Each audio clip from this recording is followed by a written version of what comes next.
మన దేశంలో ఒక్క లీటర్ నీళ్ల బాటిల్ ధర రూ. 20. ఎవ్వరికి ఎలాంటి అభ్యంతరం లేదు. 50 గ్రాముల ఆలుతో చేసిన చిప్స్ ప్యాకెట్ రూ. 50. ఎవరికీ అభ్యంతరం లేదు. ఒక కేజీ టమాటాతో చేసిన కెచప్ బాటిల్ రూ. 100. అయినా ఎవరికీ అభ్యంతరం లేదు. అంతెందుకు, హాస్పిటల్లో డాక్టరు జస్ట్ మొహం చూడ్డానికి 400-500 ఎంట్రీ ఫీజు తీసుకుంటాడు. అయినా ఎవరికీ అభ్యంతరం లేదు. స్కూల్స్ లో పిల్లల చదువు కోసం లక్షల లక్షల ఫీజు తీసుకుంటారు. అయినా ఎవరికి అభ్యంతరం లేదు. షాపులలో ఐటమ్స్ పైన వాళ్ళకి నచ్చిన ధరలు వాళ్ళు వేసేస్తారు.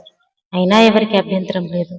కానీ రైతులు వాళ్ళు కష్టపడి చేసిన పంటకి గిట్టుబాటు ధర ఇవ్వాలి అని అడిగితే మాత్రం మనం ఎక్కడ లేని అభ్యంతరాలు వ్యక్తం చేస్తాం. మనం ఖర్చు పెట్టే డబ్బు పెద్ద పెద్ద వ్యాపారస్తుల జేబులు నింపుతుందే కానీ మన కడుపు నింపే అన్నదాతల కడుపు నింపడం లేదు. ఒక్కసారి ఆలోచించండి. మీకు గనక ఈ వీడియో నచ్చితే లైక్ చేసి నా ఛానల్ సబ్స్క్రైబ్ చేసుకోండి.